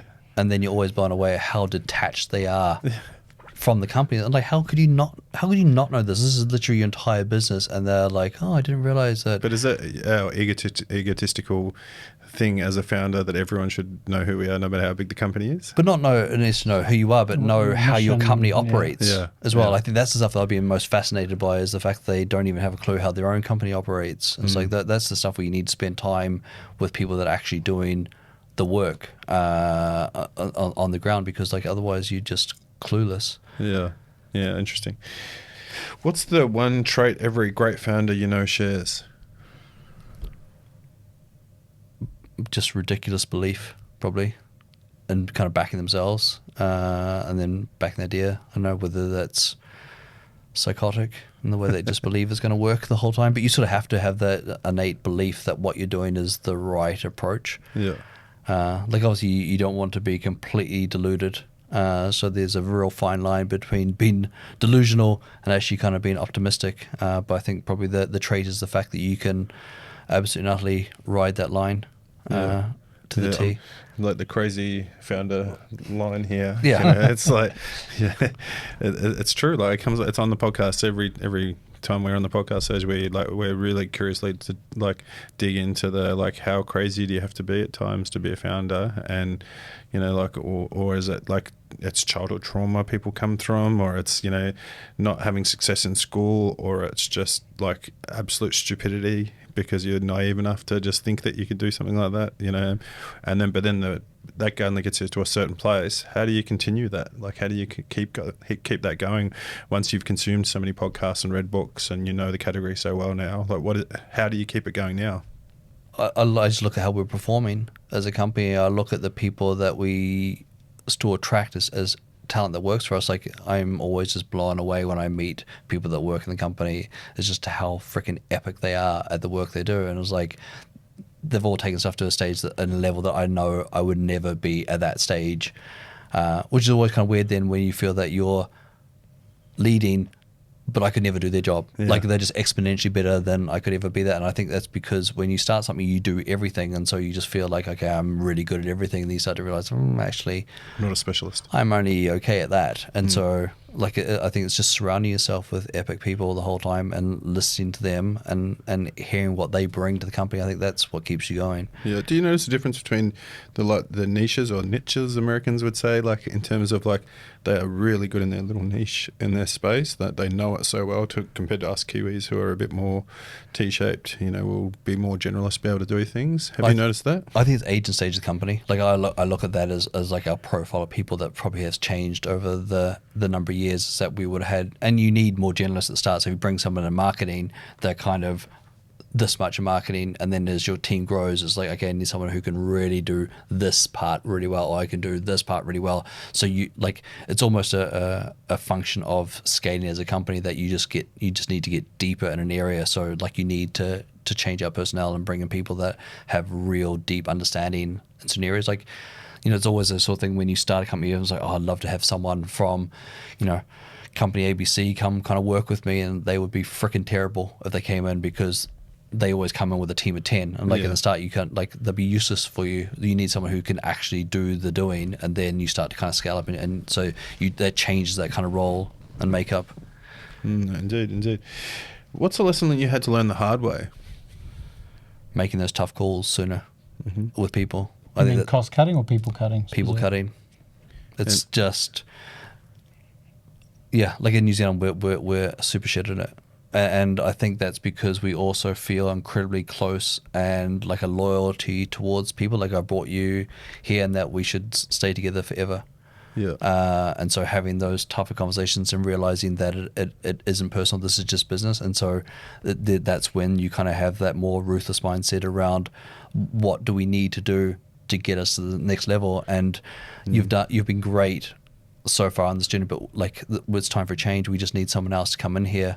And so like we were just slower at that. I say we are just throwing other people in, but they are slower at making those calls and earlier on. Without getting political, like, how do you think New Zealand's labour laws versus the States' labour laws come into play with that? Like, we're in the States, and it's like at-will states and things where you can just say to someone, okay, your job's finished, pack your bags, we're out of here today. And then New Zealand, it's obviously a lot harder to make people redundant or to do all these things. Do you think that comes into play with business owners in New Zealand? 100%. Which is why we were slower coming out of COVID. Like you look at how slow the company is to react when stuff goes south in the US, like when COVID was hit, like that. Remember the cuts? Like everyone just went through the company, and it's basically everyone that side of the building. Sorry, but we can't. And then they hire back really quickly as well. Yeah. We're like, we're just going to wait it out, and so no one really made any cuts. And then you look at all the song and dance. I always think about Xero because I knew all the Xero folks. It's like the end goal was always locked in. You knew what was going to happen, but it had to be this massive, long, drawn-out process, which isn't fun for anyone. Like no one likes firing people, but you want to give people a good offboarding experience and that as well. And the calls have to be made, and then you just make it horrible for everyone. Like the outcome is predetermined in some ways, and so we've just made it exponentially harder for ourselves. And you have to, like, it's like a 3-month process for us, right? Like you have to think about what it's going to cost you over the next 3 months, and so it becomes a fundamental business decision when you could move really fast and say we're going to cut costs here to protect the company, which is going to potentially be able to hire more people again in the future versus. Like I understand you want to look after people. Like unless you're incredibly psychotic and you love removing people or just treating people horribly, I think those sort of companies will get found out quickly. But if you're trying to do the right thing, and it's a business, like as sometimes people forget that there isn't an infinite pool of money that's just sitting there. So it's like if the sales aren't coming in and all this cash is going out, we're just gonna have to make a decision faster. And so that's what I mean. Like there's just business decisions that you kind of need to make, and I just think it's a lot harder to make those decisions in New Zealand. Like there's definitely, we've got better at doing it, and I think we're probably better at living with what the consequences are. But also you can just treat people well, because it's not like I've come into the office, I decided I don't like the look of you. Like you know, you're not operating like that. That's a different way. But if there's things around, like we just need a change of personnel, or we're going to have to make this cut because this is just not working anymore. Not just you, but like we're having to make a whole department kind of.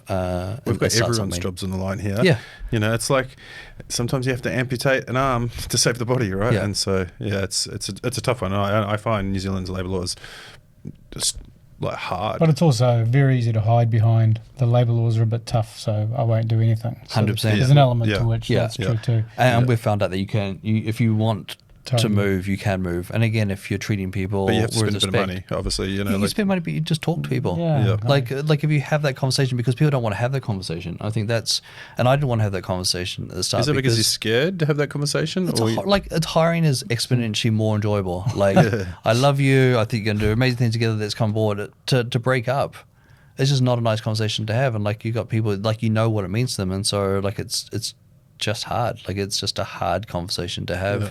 How would you get better at it? What advice would you give to someone if you like listening to this now that's got an early stage startup and has to let someone go? Is there a good way to do it? Short and sharp, straight to the point? It's honest, just out and out honesty. Either the reason we're doing this is because we're not going to make money doing what we're doing, and we're having to kind of cut and go in a different direction, or like I love the work that you've been kind of doing for us, but like at the moment it's just not working out for these reasons. And again, this is kind of where it gets back to providing feedback to people along the journey. If you're always like how things are going, but like when you go to a restaurant, I love this food, and you're thinking I never fucking come back here again, but you're just constantly saying lovely, I love what you're doing, and then you turn around and be like I don't want you anymore. Then it's like, what happened? So you haven't given anyone the chance to actually respond, even though you've already made a decision. So like there's just something about providing honest feedback along the way, which is uncomfortable at the start.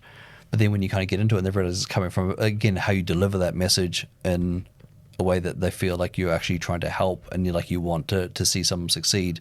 And then if they can't bring that the whole time, then you say, like normally they'll know.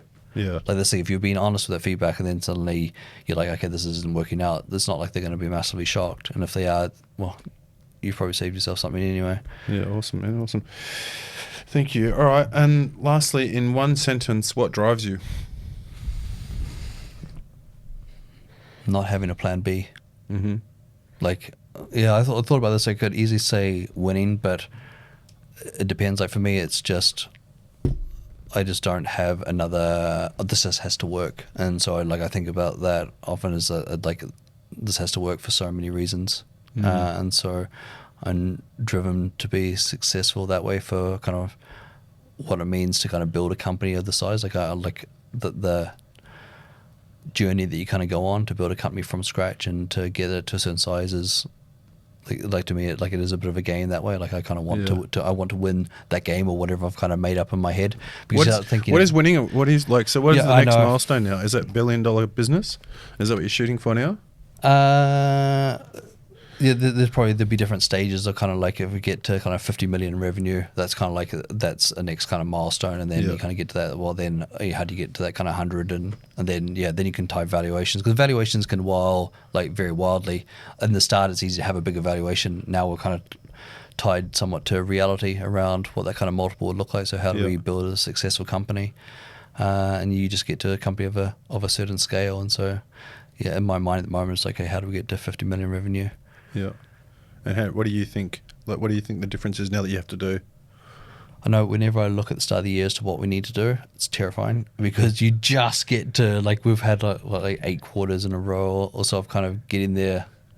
And it's like, and you know how hard it was to get there, and then you look at next year, like, okay, if we continue this growth rate, and then you start working the maths and okay, we need this, and that. But again, I think we just break it down into the component parts, because if you actually think about the big number at the end, it's just like there's no freaking way. There is no way that we can do this. So it's like, 100%. Okay, let's focus on like how many leads do we need to generate, how many events do we need to get to, how many A's do we need to do this, or so like, and then you can, then it feels like, okay, we can actually kind of attack this. We've got a plan, we've got a process that's kind of working, and you just kind of building on the process that's kind of constantly there.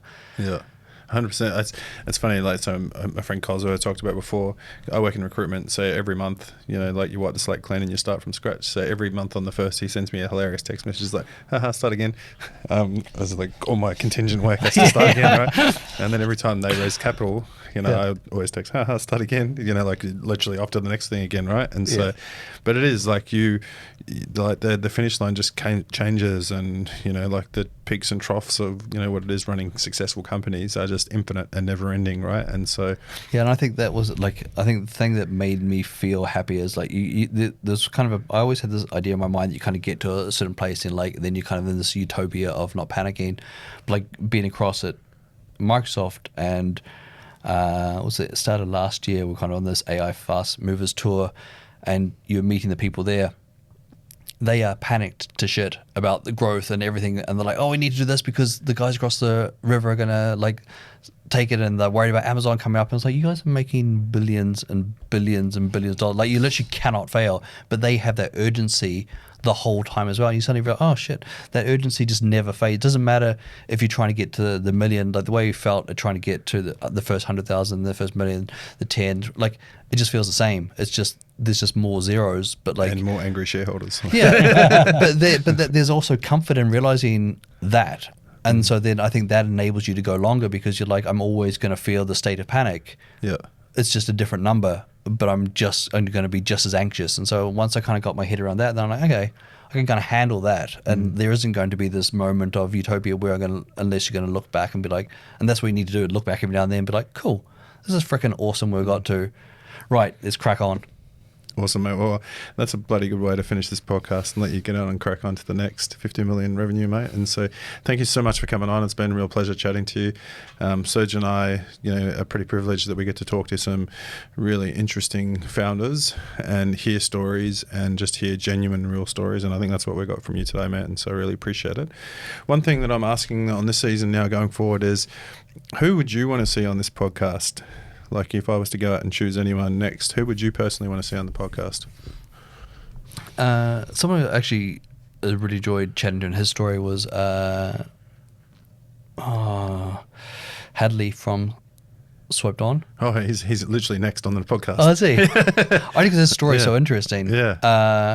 Well, he's not next. He's after our next. A couple away. He's on the list. Just because he stayed in the same company and sold it and sold again. Just the journey that he's been on.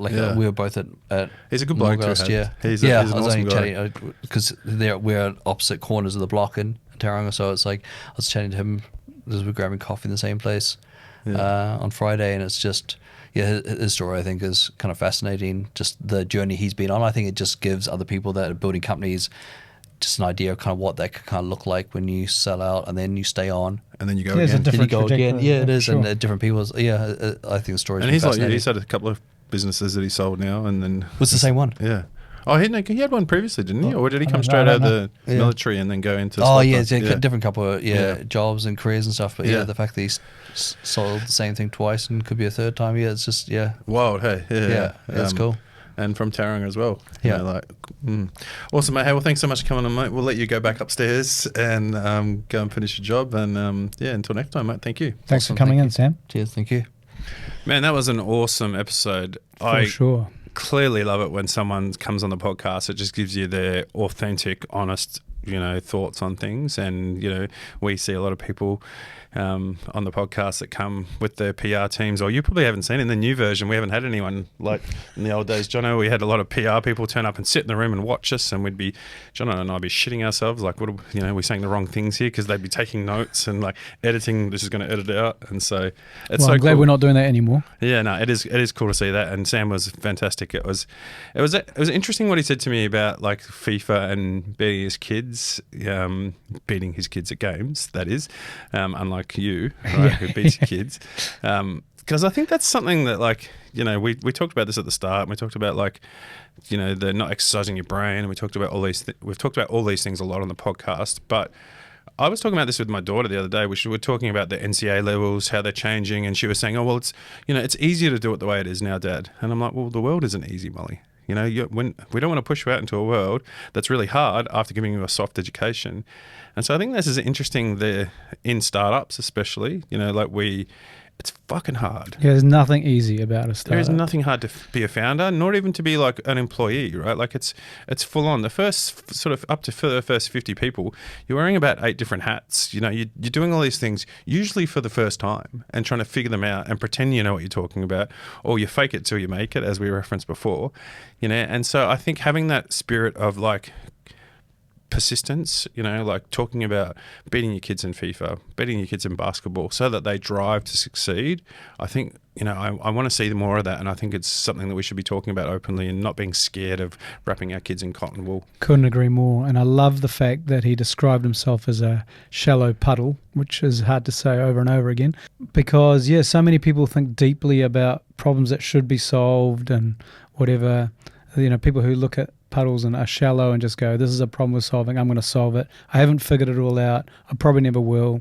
Let's go for it. And I just love that attitude, especially for someone who, as he said, didn't do that well at school or whatever, but he just, his real strength is just that drive and just the keep going. And I do think so much of our society overthinks so many problems instead of getting on and solving them. So I really like that. Yeah, no plan B, eh? No plan B. No plan B. I like that.